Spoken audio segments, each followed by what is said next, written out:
पति फौज में और पड़ोसी मौज में, बहुत बार सुना होगा आपने और मैंने भी सुना है। लेकिन मैं उन पत्नियों से बोलना चाहती हूँ जो जिनके पति खुद फौज में हैं।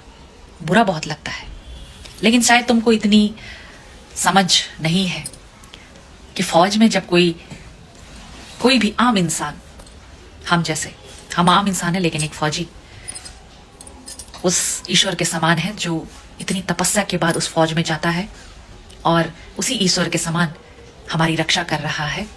उस सीमा पर डटा हुआ है, ठंड में, धूप में, बरसात में, बर्फ में, तूफान में और न जाने किन किन परिस्थितियों में जिसको हम जानते भी नहीं है। तो वहां वो उस ईश्वर के समान हम पूरे देशवासियों की रक्षा कर रहा है। तो जब वो फौजी फौज में जाता है तो उसमें ये सहनशीलता तो होती ही है, उसकी परिवार में, उसकी धर्मपत्नी में, उसकी मां में, उससे कहीं ज्यादा दुगना ये ताकत होती है दुश्मन से लड़ने की। और तुम जैसी औरतें जिनके पति, आज मैं विशेष कर बोल रही हूं, जिनके पति फौज में है, जो फौज का नाम सिर्फ अपने लिए इस्तेमाल कर रही हैं, यहां पर हो या समाज पर हो, सिर्फ अपने लिए इस्तेमाल कर रही हैं। फौज का नाम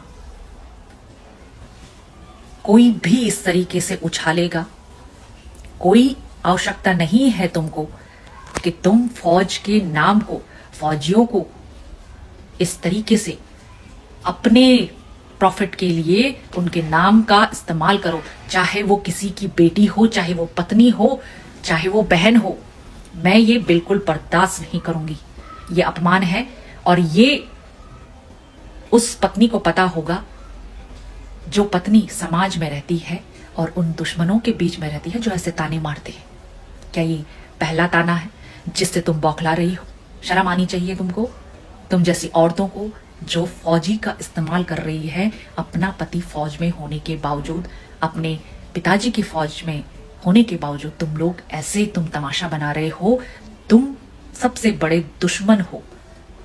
और जब तुम में इतनी सहनशीलता नहीं है तो तुम उस फौजी का भी अपमान कर रही हो जो तुम्हारे परिवार में है, जो तुमको देख रहा है।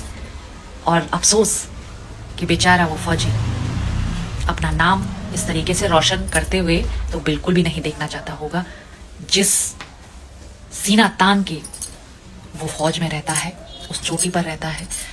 तुम उसका अपमान कर रहे हो।